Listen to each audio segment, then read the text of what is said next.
Hello student, BA second year paper second हमारा शिक्षा दर्शन का है।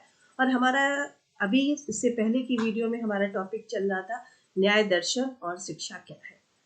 न्याय दर्शन और शिक्षा के बारे में हम लोग पढ़ रहे हैं।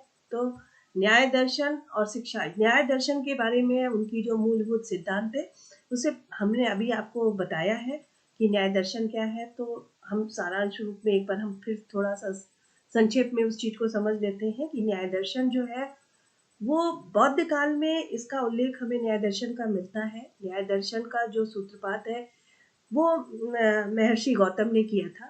और न्याय सूत्र जो है वो उनका न्याय दर्शन का प्रथम ग्रंथ था। कहीं ना कहीं जो न्याय दर्शन है वो ईश्वर और पदार्थ दोनों को ही सत्य मानता है।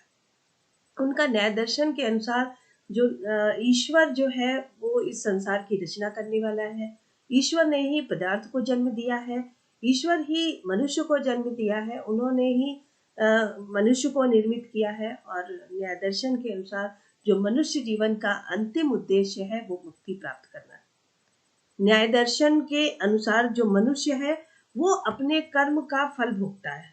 जो भी उसके कर्म जो उसने इस संसार में किया है, आत्मा उसकी उस कर्म को भोगती है और मनुष्य ईश्वर जो है उस कर्म के फलों को देने वाला है कि मनुष्य ने जो भी कर्म किया है उसी के अनुसार उसको उसके कर्मों के फल देता है और उसकी आत्मा उस कर्म के फलों को भोगती है।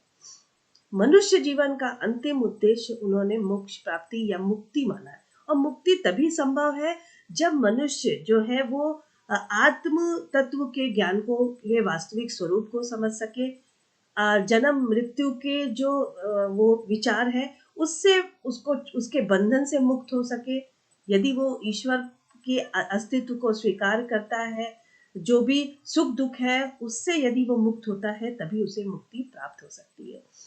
तो कहीं ना कहीं जो हमारा न्याय दर्शन है वो आध्यात्मिक पक्ष को भी महत्व देता है और यथार्थवादियों के अनुसार की तरह ही वो तत्व ज्ञान को भी या पदार्थ को भी सत्य मानता है। आज हम लोग उनके मूलभूत सिद्धांतों के बारे में जो हमने पढ़ा, उससे पहले जो हमने अपनी वीडियो में पढ़ाया है, हमने बताया कि ईश्वर का जो न्याय दर्शन है वो आत्म ज्ञान को मानता के वास्तविक स्वरूप को पहचानने के लिए मानता है।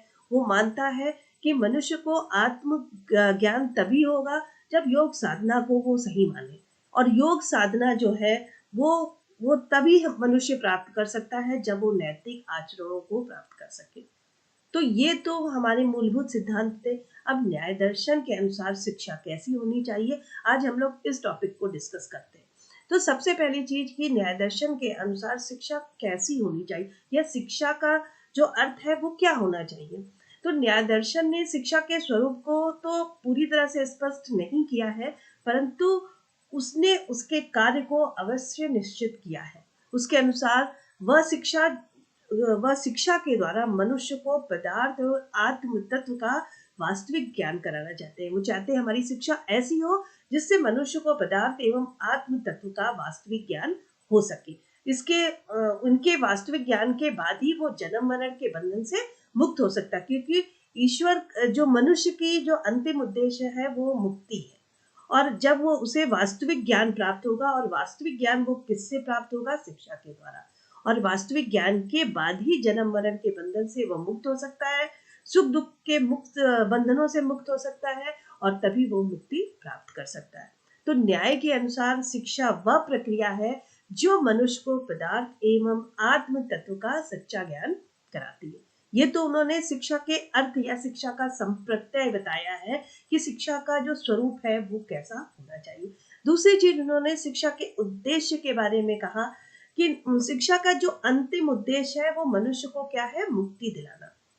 मुक्ति तभी हो सकती है जब मनुष्य सुख दुख के बंधनों से मुक्त हो जाए, जन्म मरण के बंधनों से मुक्त हो, तभी वो मनुष्य जो है वो उसे मुक्ति मिल सकती है। इसके लिए मनुष्य को पदार्थ और आत्म तत्व के वास्तविक स्वरूप का ज्ञान होना आवश्यक है। और इस ज्ञान के लिए, आत्म तत्व के ज्ञान के लिए योग साधन मार्ग को आवश्यक मानते हैं। और योग साधना के लिए वो किसको जरूरी मानते हैं? स्वस्थ शरीर और नैतिक आचरण को। अतः न्याय की दृष्टि से यदि हम देखें तो मनुष्य का शारीरिक एवं नैतिक विकास करना ही शिक्षा का सर्वप्रथम उद्देश्य है। ठीक है, तो शिक्षा का जो न्याय दर्शन के अनुसार जो शिक्षा का जो महत्वपूर्ण उद्देश्य है वो है शारीरिक एवं नैतिक विकास करना, क्योंकि नैतिक आचरण से ही मनुष्य को योग साधना प्राप्त होगी, और योग साधना तब प्राप्त होगी जब मनुष्य को आत्म तत्व का ज्ञान होगा, और आत्म तत्व का ज्ञान होने तब होगा जब उसे मुक्ति अगर उसे मिलनी है। यदि मनुष्य का जो अंतिम उद्देश्य मुक्ति प्राप्त करना है तो आत्म तत्व के माध्यम से होगा। आत्म तत्व का ज्ञान जो है वो योग साधना के मार्ग के लिए आवश्यक है, और योग साधना मनुष्य के नैतिक आचरण पर डिपेंड है। अतः न्याय की दृष्टि से मनुष्य का शारीरिक एवं नैतिक विकास करना ही शिक्षा का सर्वप्रथम उद्देश्य होना चाहिए। न्याय के अनुसार ज्ञान प्राप्त करने का सबसे जो प्रत्यक्ष और जो माध्यम है वो है शारीरिक रूप से जो प्रत्यक्ष होता है वो ब्रह्म इंद्रियों, बाह्य इंद्रियों एवं अंतःकरण। जो अंतःकरण क्या, हमारा मन, अहंकार और बुद्धि द्वारा ही होता है। यही प्रत्यक्ष रूप से हम न्याय के अनुसार ज्ञान प्राप्त करने का हमारा सबसे सशक्त प्रमाण है। अतः इन साधनों, इंद्रिया, मन, अहंकार और बुद्धि का विकास दूसरी हमारी आवश्यकता है। न्याय के अनुसार ये सभी शिक्षा के उद्देश्य है।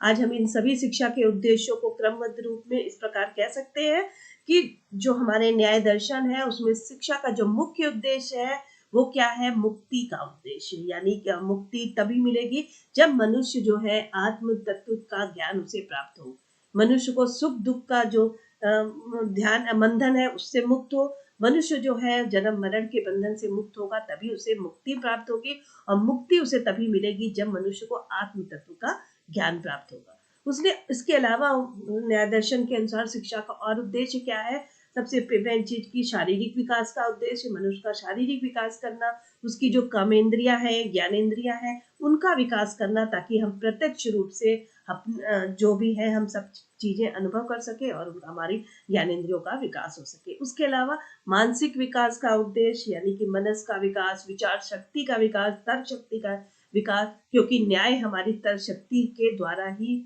उस चीज को मानी जाती है कि हमारा जो मेन है जो वो तर्क शक्ति का विकास करना।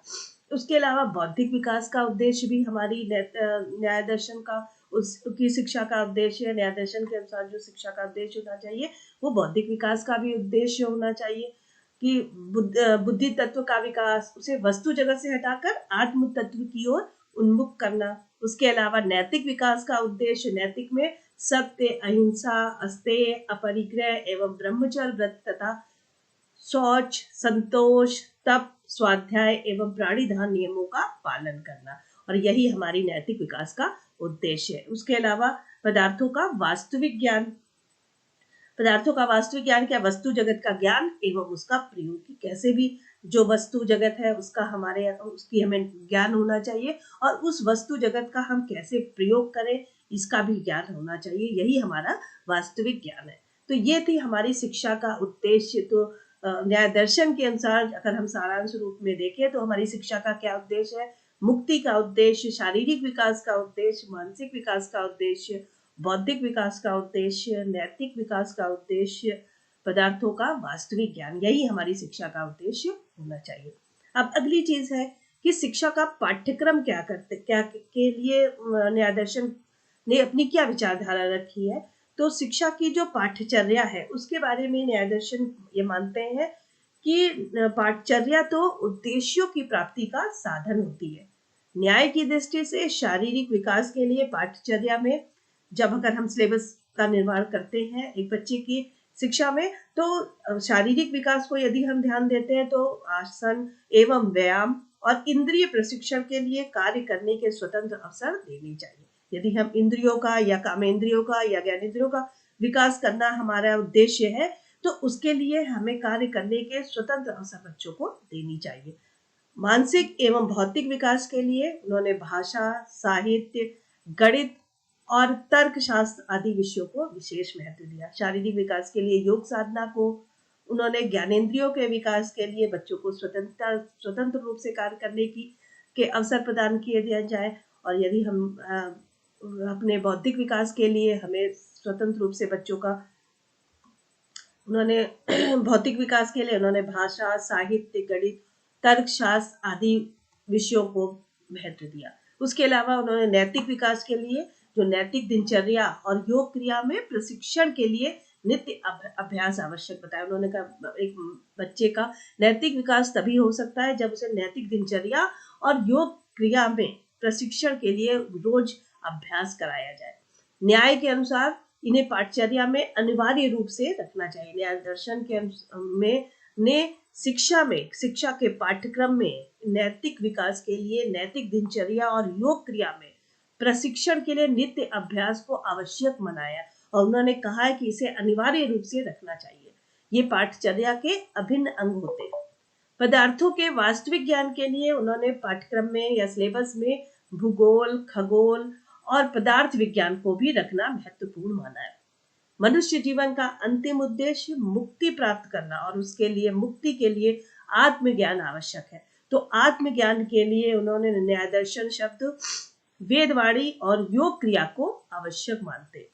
योग क्रिया के प्रशिक्षण के लिए हम पहले ही बात कर चुके हैं। न्याय के अनुसार वेदों को पाठचर्या में विशेष स्थान देना चाहिए।